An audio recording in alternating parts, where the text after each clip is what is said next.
Shalom, shalom, povo de Deus, graça e paz. Você está no treinamento Imersão. Nós estamos no módulo Alinhando a Vida ao Reino. Falamos um pouco sobre a lei da autoridade. Agora, nas duas aulas seguintes, nós falaremos sobre a vida humana nas suas 5 dimensões. A dimensão familiar, a dimensão emocional, a dimensão física, a dimensão financeira e a dimensão espiritual. Nesta aula falaremos sobre a vida na dimensão familiar, emocional e física. Vamos ler 1 Tessalonicenses capítulo 5, versículo 23, que diz assim: E o mesmo Deus de paz vos santifique em tudo, todo o vosso espírito e alma e corpo sejam plenamente conservados e irrepreensíveis para a vinda de nosso Senhor Jesus Cristo. Observamos que o ser humano ele tem uma constituição tríade, assim como Deus, que é Deus Pai, Filho e Espírito Santo.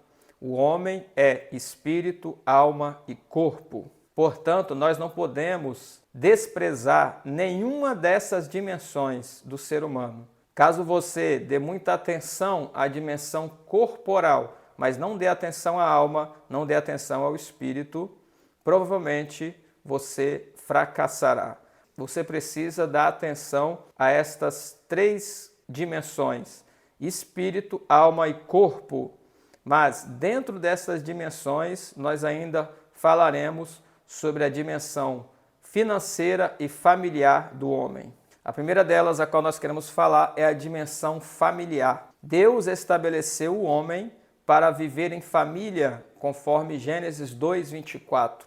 Portanto, deixará o varão seu pai e a sua mãe, e apegar-se-á a sua mulher, e serão ambos uma carne. Ou seja, Deus estabeleceu o homem para viver em conjunto com a sua esposa, para formar uma família.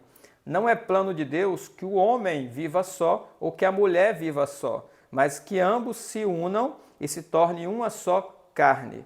O que não é a família na Bíblia? Biblicamente, homem com homem não é família. Biblicamente, mulher com mulher não é família. Biblicamente, homem, mulher e pai e mãe não é família. Homem, mulher, tio e sobrinho não é família. Homem, mulher e primos não é família. Você observa que na sociedade brasileira existem muitas formas deles entenderem família. Então existem homens que casam com homens e eles dizem que estão numa família. Mulheres que casam com mulher. Existem famílias onde existe um homem, uma mulher, mas eles estão junto com o pai e a mãe, ou estão junto com o tio, com o sobrinho, ou estão junto com primos. E eles falam que são famílias, mas biblicamente isso não é família. Família acontece quando o homem deixa o seu pai e a sua mãe, se junta à sua mulher e se torna uma carne. Família é a união entre o homem e uma mulher, se tornando um. Então, esta união é a única união que é constituída como família na Bíblia, porque é a única união também que pode gerar vida, que pode gerar filhos. Sendo assim, o que é a família na Bíblia? A família na Bíblia é homem e mulher, esposo e esposa. Os filhos pertencem à família até certa idade, mas após o casamento deixa de pertencer para constituir sua própria família. Então, enquanto eu era mais novo, eu morava com meu pai e com minha mãe. Então, eu estava fazendo parte da família dos meus pais. Quando eu me tornei adulto e eu me casei e saí de casa, eu não faço parte mais da família dos meus pais. Agora eu constituí uma família. Eu e minha esposa somos uma família. É importante você saber disso para que você entenda o plano de Deus para a tua vida. Para que você entenda que família na Bíblia é quando um homem se casa com uma mulher e se torna uma carne. A partir daí, eles têm a possibilidade de gerar filhos. E quando os filhos crescem, eles automaticamente vão deixar pai e mãe, vão se apegar à sua esposa, o filho à sua esposa, a filha a seu esposo, e ambos também vão constituir suas próprias famílias, porque é uma geração sucessiva a qual Deus criou. Deus é geracional. Deus constituiu a família assim. Portanto, a vida familiar ela é importante. Você precisa dar valor à sua esposa, dar valor a seus filhos. Você precisa cuidar daqueles que são parte da sua família. Se você é adulto, é casado e ainda mora com seu pai e sua mãe, você ainda não tem uma família. Você precisa deixar pai e mãe para constituir uma família. Se você é adulto, mas mora com seu pai e sua mãe, talvez por alguns motivos a qual você escolheu, o seu pai e sua mãe não têm obrigação de cuidar de você. Você, ao ter atingido a sua maioridade, precisa viver a sua própria vida. Você precisa deixar seu pai e sua mãe apegar-se a uma mulher, casar com uma esposa, assim também a filha, casar com um homem, com um esposo, constituir sua própria família. Se você mora com sobrinhos, com tios, com parentes e acha que eles são parte da família, eles não são. A sua família é sua esposa, seu esposo, é o casal e os filhos até que eles casem e constituam sua própria família. Esta é a dimensão familiar e você precisa dar valor a ela, cuidar dela, zelar por ela, por aquilo que Deus te deu. Não despreze a sua família, porque antes de mais nada, você tem uma família, tem uma esposa. Se você é filho, você tem uma mãe, tem um pai que faz parte da sua família até que você case. Se você já casou, já saiu de casa, você tem uma esposa, você tem filhos e filhas, então você tem a sua família. Dê valor à sua família, cuide dela. Ore por ela, interceda por ela, estabeleça a sua família como uma prioridade para você. Na dimensão emocional do homem, nós falamos a respeito da alma. Nós entendemos que a alma é o próprio homem, conforme Gênesis capítulo 2, versículo 7. E formou o Senhor Deus o homem do pó da terra e soprou em seus narizes o fôlego da vida. E o homem foi feito alma vivente. Também 1 Coríntios 15, 45, Paulo corrobora com este texto, falando que o homem foi feito alma vivente, Adão foi feito alma vivente. A alma é a sede das nossas emoções, onde estão os sentimentos, a memória, a vontade, o desejo.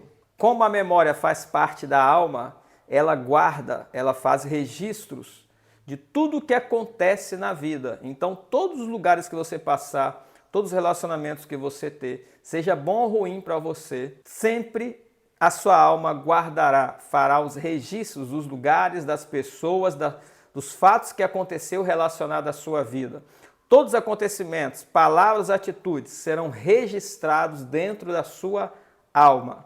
Os registros na alma, eles vão ficar guardados e constituirão a identidade, a sua identidade. A sua identidade estará diretamente ligada a estes registros. Registros ruins, como traumas, pecados, constituem a identidade distorcida. Então, quando o ser humano vive uma vida de pecado, ou ele passa por traumas, por feridas, ressentimentos, então ele vai criando a sua identidade baseado na sua vivência, nesses contextos a qual ele vai passando. E a sua identidade vai sendo distorcida, principalmente quando ele vive uma vida de pecado. Ele cria uma identidade distorcida do que pode e do que não pode relacionado a Deus. Os registros vêm através dos sentimentos, que são provocados por atitudes externas à pessoa e vêm através de práticas de pecado. Então, todo registro, ele vem através dos sentimentos. Você passa por situações emocionais, sentimentais, e aquilo vai sendo registrado dentro de você.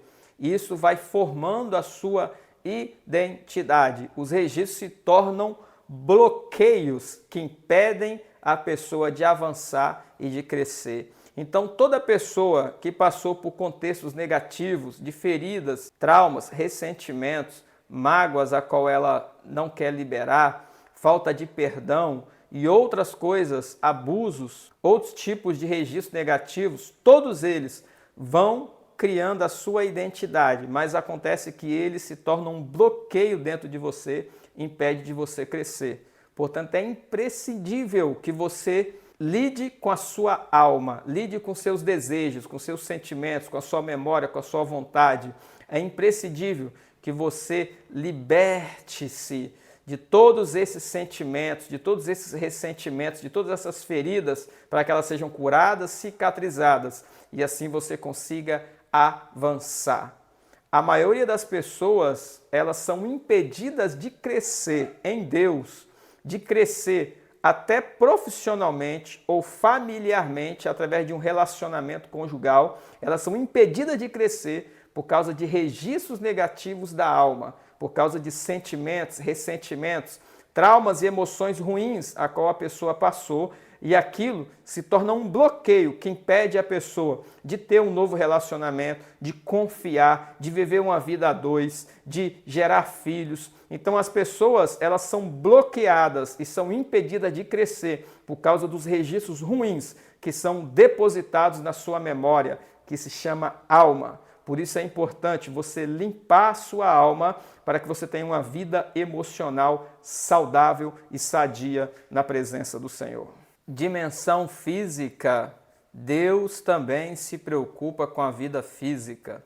Por isso, dos dons espirituais, 2 deles estão relacionados à cura, que são os dons de cura e os dons de operação de milagres. Jesus curava os enfermos para demonstrar o cuidado de Deus com a pessoa por completo.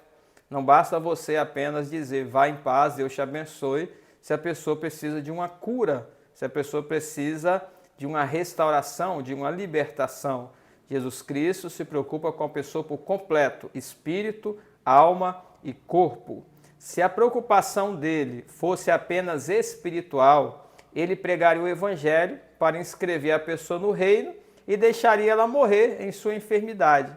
Mas ele não agia assim. Você entende, você lê nos evangelhos e sabe que Jesus Cristo, ele tinha uma preocupação completa com o ser humano. Ele não apenas evangelizava para o arrependimento e escreveu o nome da pessoa no livro da vida, mas ele também libertava as pessoas dos demônios, dos cativeiros espirituais.